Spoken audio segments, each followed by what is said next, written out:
Hey folks, Chris Dyer at Reborn Martial Arts here in Springfield, Virginia, and today we're going to be talking about stretch kicks. Okay, so the first of the stretch kicks is our forward swing. So we're going to start with 1 foot forward, 1 foot back, and we just work on getting our foot up as high as possible. When I work with people, I always tell them to pull the toes back at the very top so that you're getting a stretch all the way through the posterior chain. And we do this as a single leg stretch. We also do it as a walking drill, so we can do it going forward, traveling across the studio, working on closing or covering space and closing distance with the partner. The next one is an outward movement, so a fan kick coming from inside to the outside, so my legs brush past each other, and then our rounds like so. And we'll often train this having hands as targets, so the palms are facing one direction and your leg comes across, tag, tag, and that's how you know you got it. And this is kind of giving you an indicator of how high your leg is. You can go up over your head, you can go down to your chest, to your hips, wherever you are. And again, this can be a traveling drill, one side, other side, back and forth. And then the third of our stretch kicks is from the outside inside. So it's the opposite of what we just did. And take the leg, bring it around, and then sweep it back through. Bring it around, sweep it back through. And we do these again as warm-ups, just like we in one of our previous videos we talked about warming up our arms with our Tai Chi arms. This is warming up our legs and our hips. And we often have the question, why am I practicing this as a kick? It's not a very practical thing to do. Well, we'll look at that and we'll discuss it in just a second. Okay, so let's talk about the application or practicality of doing these types of movements. The argument that people often make is, why in the world would I practice kicking over my head? It's not practical in a self-defense application. Well, yeah, correct, right? If we're in a scuffle or whatever, me doing this fan kick up here to Mike's head doesn't make a whole lot of sense. It's a wasted energy, it's a big movement, he can easily catch my leg. That's the argument that people will make. And that's absolutely true. And I wouldn't argue that you would use this in a self-defense application like that. But that's the same argument that's saying, doing push-ups isn't applicable in a self-defense situation, or being able to do squats isn't applicable in a self-defense situation. The argument isn't valid.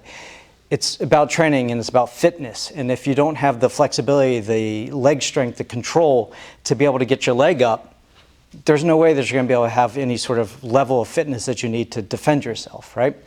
So I don't think that that's a very valid argument. I think that physically training and being more agile and being more flexible carries over into self-defense in a lot of ways. No, you're not going to use the technique as you practice it, but it definitely applies and it's worth training. And the second part is, absolutely there's some self-defense reasoning behind this. So if I do this kick, and I'm going for like midsection kick or whatever, and he starts hoisting my leg up, if I can't get my leg up higher than this, I'm going down, right? So lower it a little bit. So if I was kicking about midsection and I get stuck here, if he starts lifting, I'm going to end up falling down, right? But if he starts lifting, I can come out of it. I can hoist my leg. I have all kinds of different things that I can do. I have options from here, right? If I go do this kick and he brings it in, I can lift my leg higher, chamber, and do a side thrust kick. So let's slow that down. Here, he catches it, he starts lifting it. If that's as high as I can go, I'm done. But I can bring this in and slam it back down. I have a better chance, not a great chance, but a better chance of coming out of this on top, right? And then there is application behind it. If I train my leg high, right? If I have the if I have the flexibility to kick up here, the techniques that I'm about to show you are a lot more powerful, right? So the first one, we have this outward fan kick, right? So I'm not going to do, of course I do this in sparring sometimes, it's fun, kick down the person's hand or whatever. But in reality, we actually use this as throwing application. So I'm going to turn sideways here, that exact same kick.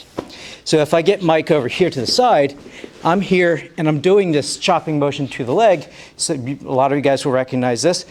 Outward motion and then slam back down. This is our takedown. So we're here, he throws a strike, I'm out of the way, I come around, and we take him down from here. right? So this is our outward fan kick. I now know, because I've been training it, I have the height, the strength to get my leg up here.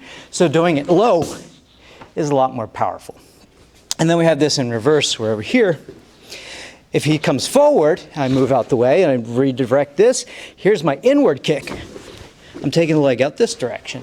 So we use these fan kicks, these big circular motions. We train them this way. We train them high so that when we do them low, they're extra more powerful. We have the core strength from getting a leg up here.